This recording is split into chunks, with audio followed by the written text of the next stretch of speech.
This is the Palin Update on Mama Grizzly Radio. I'm Kevin Schola in the Narrowgate Security Agency studios. We need someone new who has the power and is in the position to bust up that establishment to make things great again.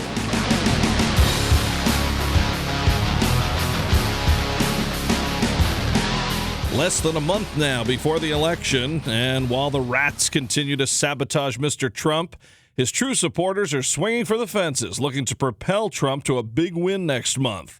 Along with Sarah Palin, one of Trump's most loyal supporters is Pastor Mark Burns.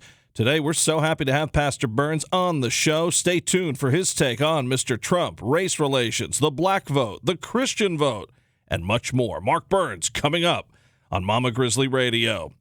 Sarah Palin uses sports analogies to call out the rats that are trying to bring down Mr. Trump. Palin wishes a very special happy birthday to the U.S. Navy.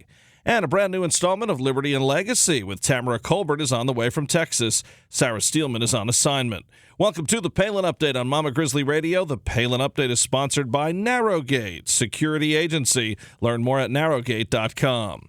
Today's guest is a powerful speaker, a man of faith with a lot of passion, and he's brought his energy to the Trump train. Pastor Mark Burns shined at the Republican National Convention this summer, and since then he's been working hard, stumping for Trump. And right now we are so happy to be joined by the co-founder and CEO of the Now Television Network, huge Trump supporter, and a great American. We are very glad to welcome Pastor Mark Burns to the Palin Update on Mama Grizzly Radio. Pastor, how are you, sir? How are you? So happy to be here. So happy to be here. Doing well. And, I got to say, you think of the Trump supporters, the ones who've been there pretty much day one and have really been unwavering and have the strong support and that excited, passionate support. And I tell you what, Governor Palin comes to mind and Pastor Mark Burns come to mind when I think about that. And why has Donald Trump, brought that excitement out of you, and why have you been so passionate about his candidacy? Well, again, thank you so much. So honored to be on the radio broadcast. But just to answer your question, Donald Trump is not your typical politician. He is a person that speaks with true passion by himself. And if you ever get close to Donald Trump and you see his true heart, his true passion, you can't help but get fired up. And that passion that overflows from his heart and his soul to connect to yours. It's very difficult for anyone to be in Donald Trump's presence and not get excited about what Donald Trump is excited about. And what he's excited about right now is taking our country back and putting the power back in the hands of the people as our founders designed it to be when they created the Constitution of the United States of America.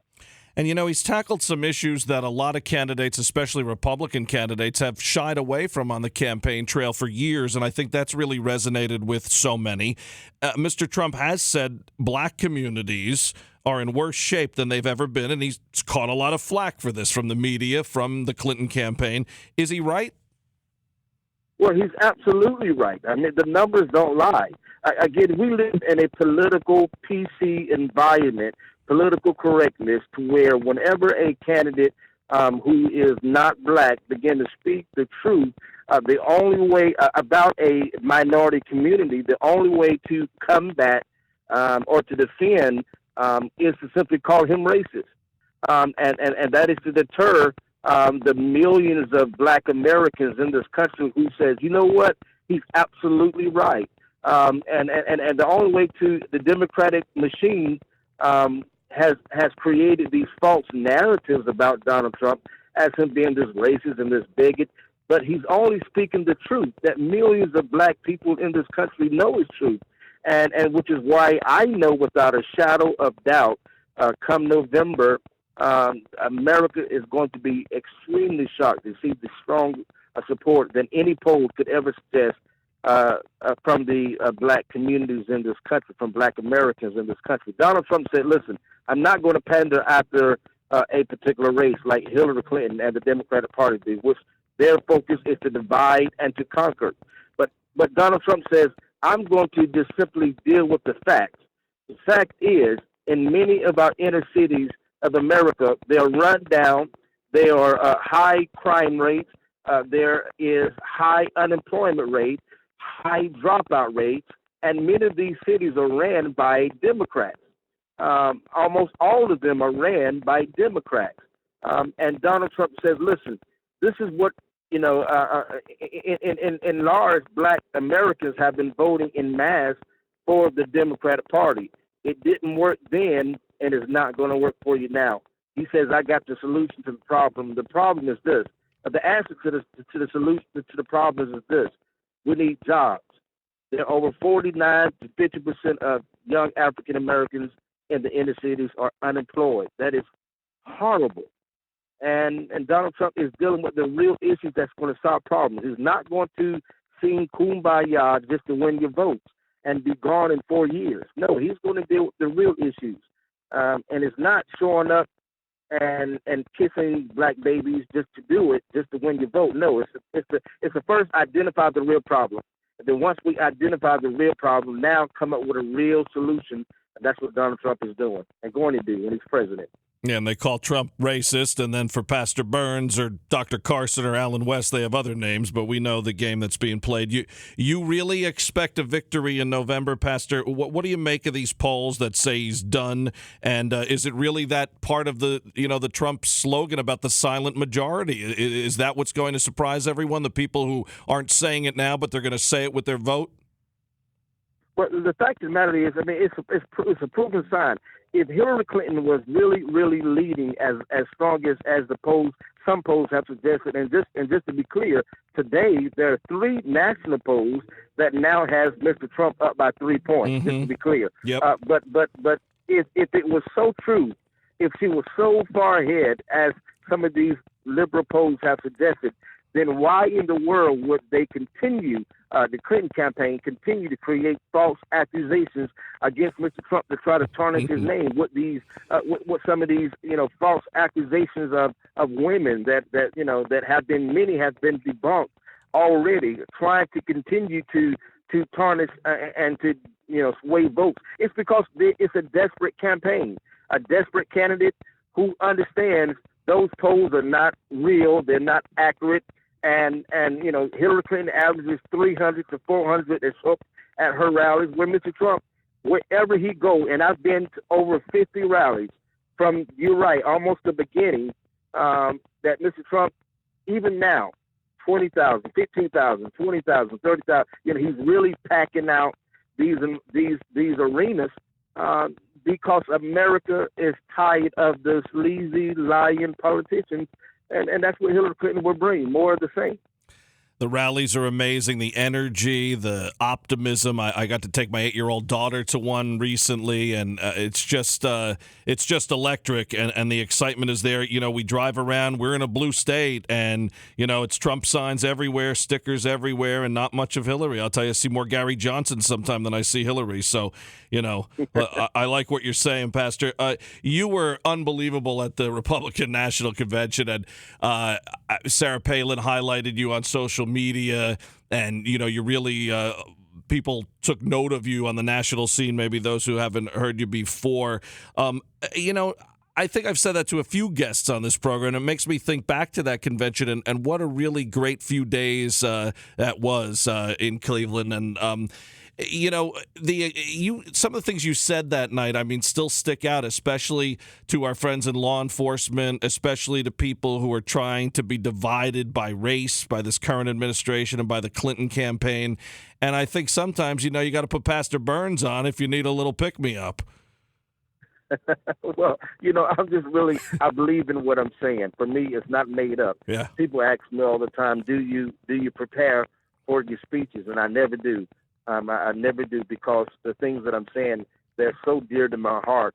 And there are millions of Americans that believe in the same thing. Again, the only way for our country to be strong is to be united.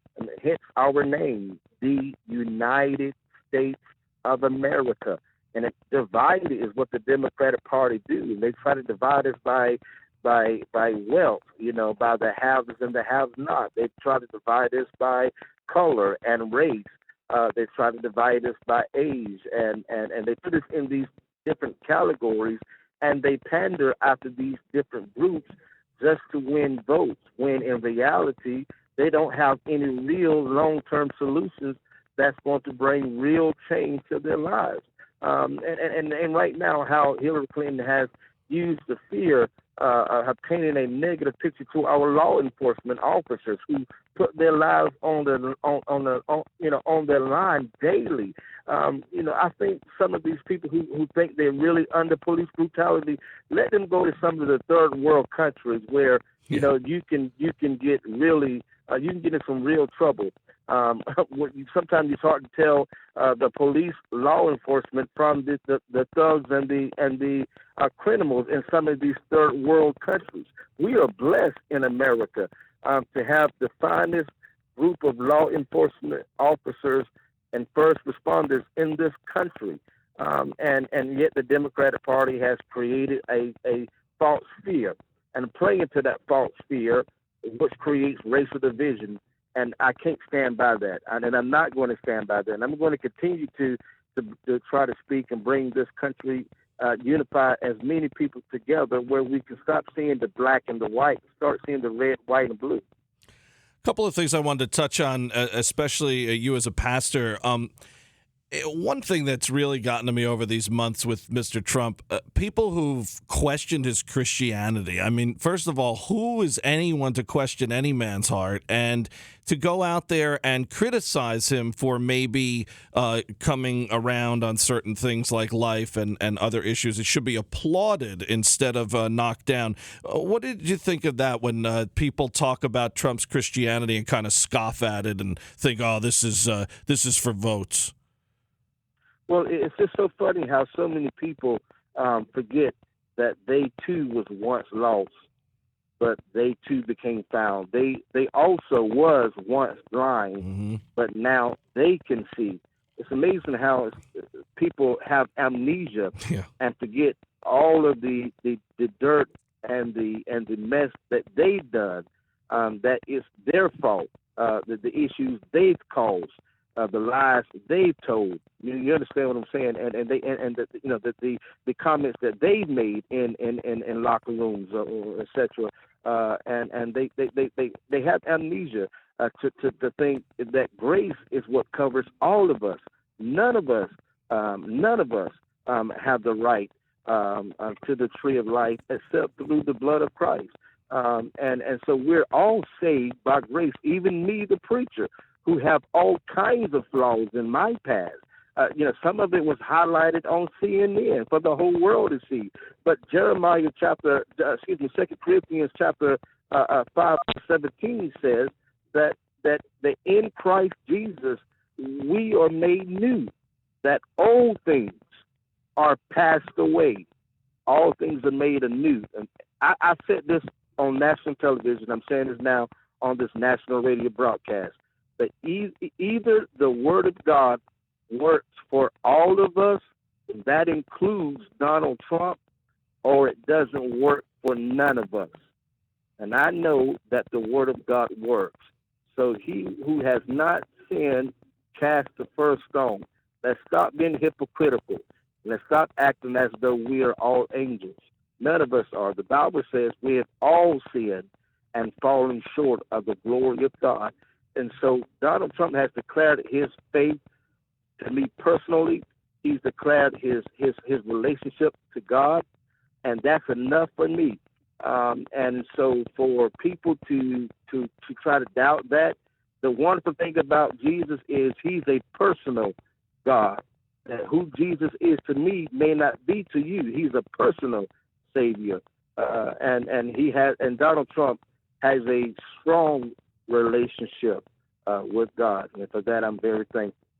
Meantime, Pastor, Hillary's thoughts on Christians have been, you have to look for it. It's not in the mainstream media, as we know, but we found out recently some of the comments made or some of the feelings from Hillary's camp towards Catholics, towards evangelicals, towards Christians in general. Your thoughts on that?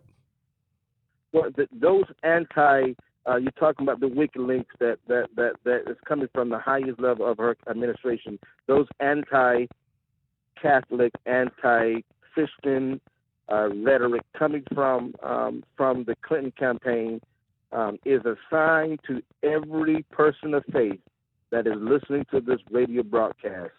If you're a person of faith, this is why you need to vote for Donald Trump to become the next president of the United States of America. It is very clear that a Hillary Clinton administration will not be friends to people of faith. So an attack on one faith is an attack on all faiths.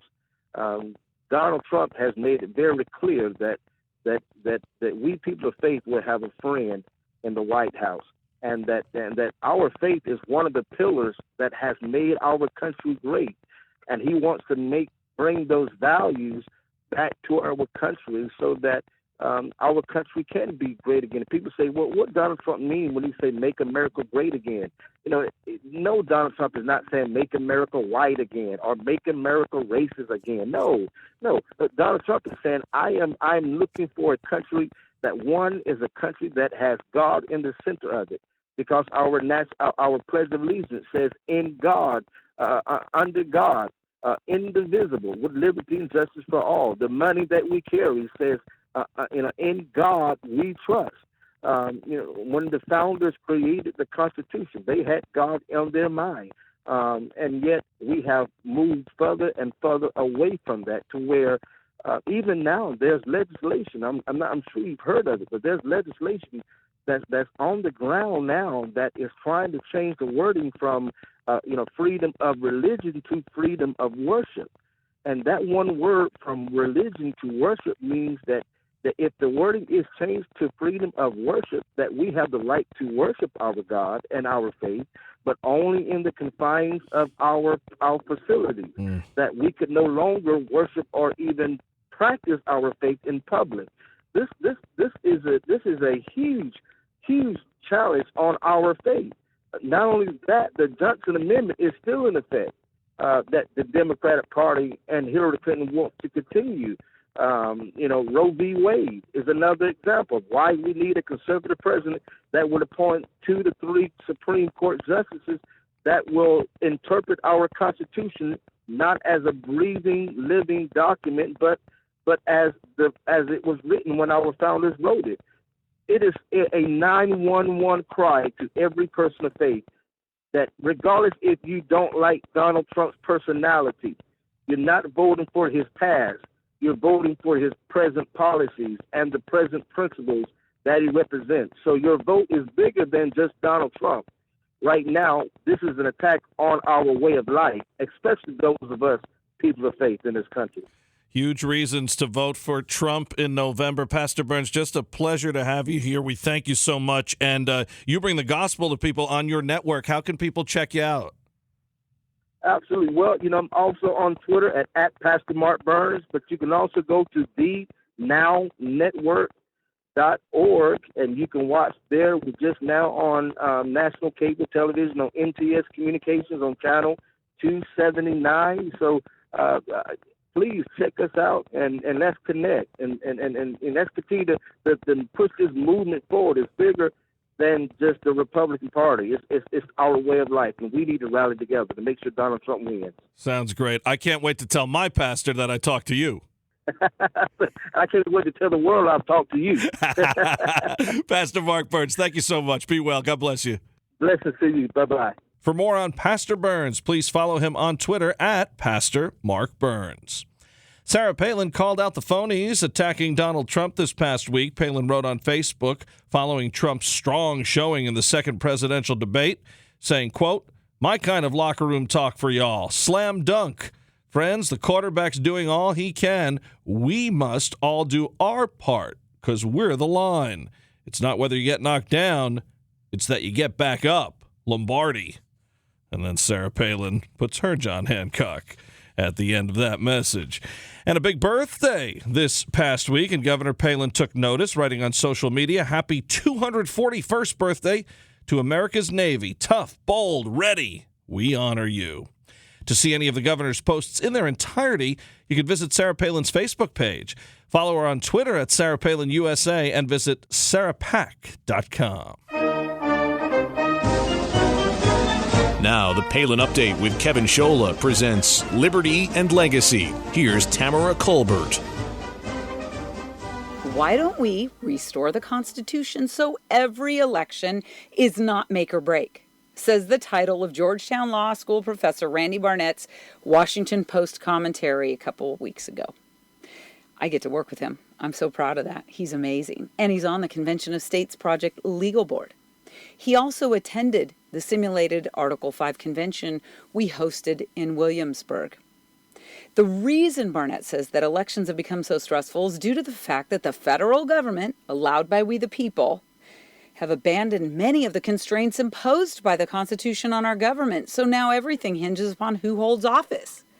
Don't you think it's time for a change? And not the kind of Obama hopey changey stuff that Governor Palin described a couple years ago. But rather, it is time to return to our constitutional foundation, where justice is applied equally to everyone. We can start there. So for those of you spouting justice, equality, and looking for safe spaces, folks, you're only going to get that when the Constitution and its original intent is applied by real and true jurisprudence, not by a man or woman in a black robe legislating political ideology from the bench. What has been apparent for decades is the fact that whichever party controls power, there's no constraints. Congress is amassing power at the federal level. So is the Supreme Court, and so is the executive branch. Congress hasn't been doing its duty in a long time.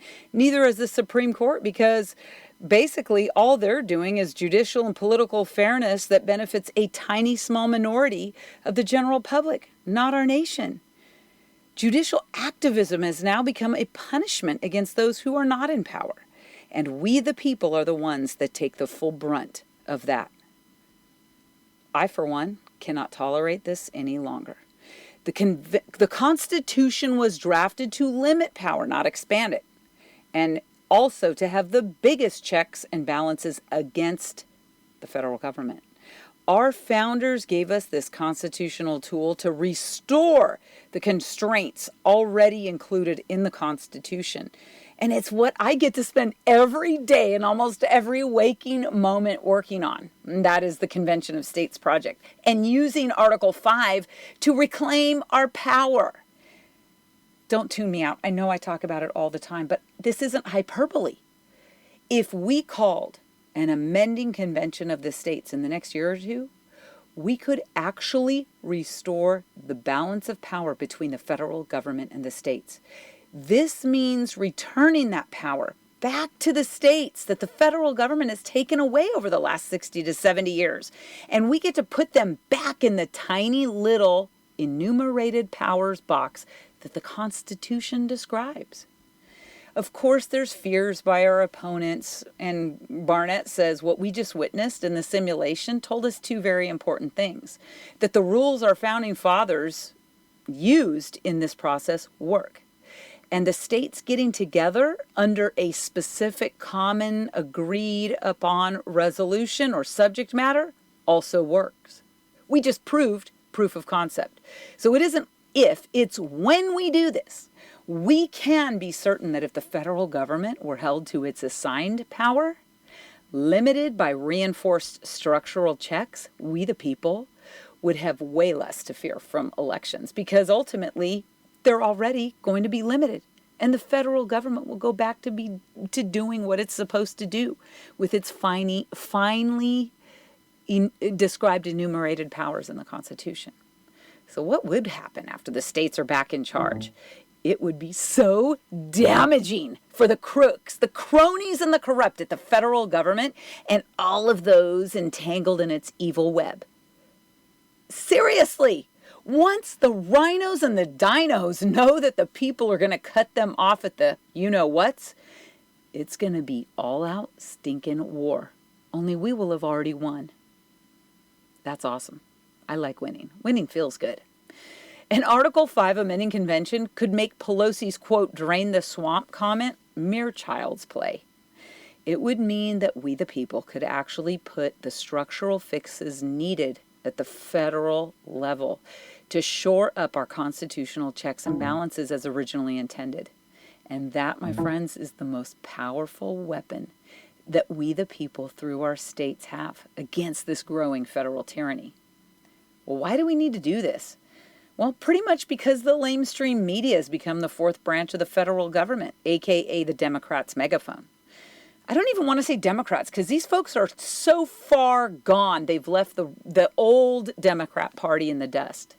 The alphabet networks don't even report on the WikiLeaks disclosures recently of Hillary's speeches and emails. So I'm going to give you the Tamara Liberty and Legacy top 10 of 18 listed on Breitbart News that are the most serious of the WikiLeaks disclosures against Hillary. Let's start. Number 1, Hillary Clinton dreams of a world with open trade and open borders. She has a globalist future, people. Number 2, Clinton campaign coordinated with her super PAC. She should be in jail. Any of us would be. Number 3, Clinton asked about using the White House executive privilege to hide her emails from Congress. Again, illegal. Number 5, Clinton colluded with the State Department on her email scandal. Number 5, journalists are secretly working as her volunteers on the Clinton campaign. Number 6, Hillary Clinton wanted to plant seeds of revolution in the, quote, middle-aged dictatorship that is the Catholic Church.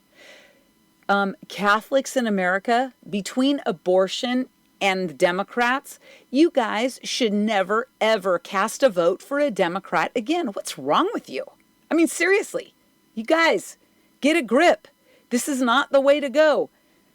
I mean, and I'm not singling you out, Catholics, but this alone, you guys should be totally outraged. Number 7, the movie Clinton Cash panicked the campaign. Number 8, Clinton plans on using executive orders to enact gun control. And you know why this will work? Because she's going to stack the courts from the SCOTUS on down with liberal activist judges who will do her bidding and will support everything she does. Number 9, she has said, quote, the Iran nuclear deal was the greatest appeasement since Chamberlain gave Czechoslovakia to Hitler, end quote. The email chain directly quotes Republican Senator Mark Kirk of Illinois as saying, Obama's nuclear deal with Iran, quote, condemns the next generation to cleaning up a nuclear war in the Persian Gulf. Hillary Clinton's chief of staff, John Podesta, all he replied in the email chain was, yup. That's a brilliant man, right? John Podesta. Yup. And it's spelled Y-U-P. The Clinton Foundation, number 10, audit reveals it may have misled the IRS. Folks, what would happen if you and I misled the IRS? On purpose? I would be doing this radio show from a 10 by 10 jail cell for the next 5 years and my life ruined and all of my assets seized. The Clintons openly mocked the double standard afforded to only those in the political elite establishment. I am sick and tired of all this bunk. This week, the top concern for Americans was corruption at the federal level. So why are any of you, again, how is it possible that Hillary Clinton is even remotely tied with Donald Trump? Something is not sitting right for me. And of course, the political pundits continue to weigh in that, oh, Trump's never going to win. It's going to be Hillary. I don't know. I'm just not buying it. What do you think? Do you agree with me? Are you buying this? I'm not buying one thing I'm seeing or hearing in the mainstream media for Hillary Clinton. I really am not. I think there's a big cover-up going on. I mean, Donald Trump said it best. The whole election is rigged with the media helping trying to push Hillary over the edge. But guess what? They've not counted on you and me, Joe Citizen and Joanna Citizen. I actually think there could be a massive rout against the Clintons once and for all to get them out of politics. Man, boy, would that feel good. I don't know about you, but I've had a bottle of champagne in my refrigerator for a dozen years, waiting for the next Republican president. Man, I would really like to get that out of my fridge. Folks, this election, it is make or break. But we've got to do the structural fixes needed regardless who wins on November 8th to restore the Constitution so every election is not make or break, and we can do it with the Convention of States Project. I want to hear from you guys this week. I had a great week tweeting, retweeting, and favoriting and talking with so many of you. There's an amazing woman in Philadelphia I was talking with on Twitter. Go check it out. She's awesome. You guys, you are the most amazing audience out there. Please keep it up. Tell your friends, tell your neighbors, drive people to the polls. For goodness sakes, if the Democrats can do it, so can you. Get out there, get ready, speak truth. And whatever you do, remember that your liberty is directly tied to your legacy. Be fired up, folks. We're going to win. I'm telling you, we're going to win one way or the other. Tweet me this week at Tamara Colbert. God bless you all and stay fired up. I'm Tamara Colbert for Mama Grizzly Radio. Have a great week, everybody. Tamara Colbert in Texas. Tune in for more Liberty and Legacy next week. And to learn about Convention of States, head to conventionofstates.com. The Palin Update, including Liberty and Legacy and Steel Resolve, is on demand and available for download. So just head to mamagrizzlyradio.com, pick the show you want to hear, and you can listen anywhere, anytime. Well, that'll just about do it for this edition of the Palin Update on Mama Grizzly Radio. Visit mamagrizzlyradio.com for continuing coverage of Governor Palin. Also, like Mama Grizzly Radio on Facebook and follow along on Twitter at Mama Grizz Radio, at Kevin Scholla, at Tamara Colbert, and at Sarah_Steelman. And I'm doing some writing for Breitbart News. Go to Breitbart.com and search Kevin Scholla. I want to thank Sarah Steelman, Tamara Colbert, and everyone here at Mama Grizzly Radio. Thanks to Pastor Mark Burns. And thank you for listening today.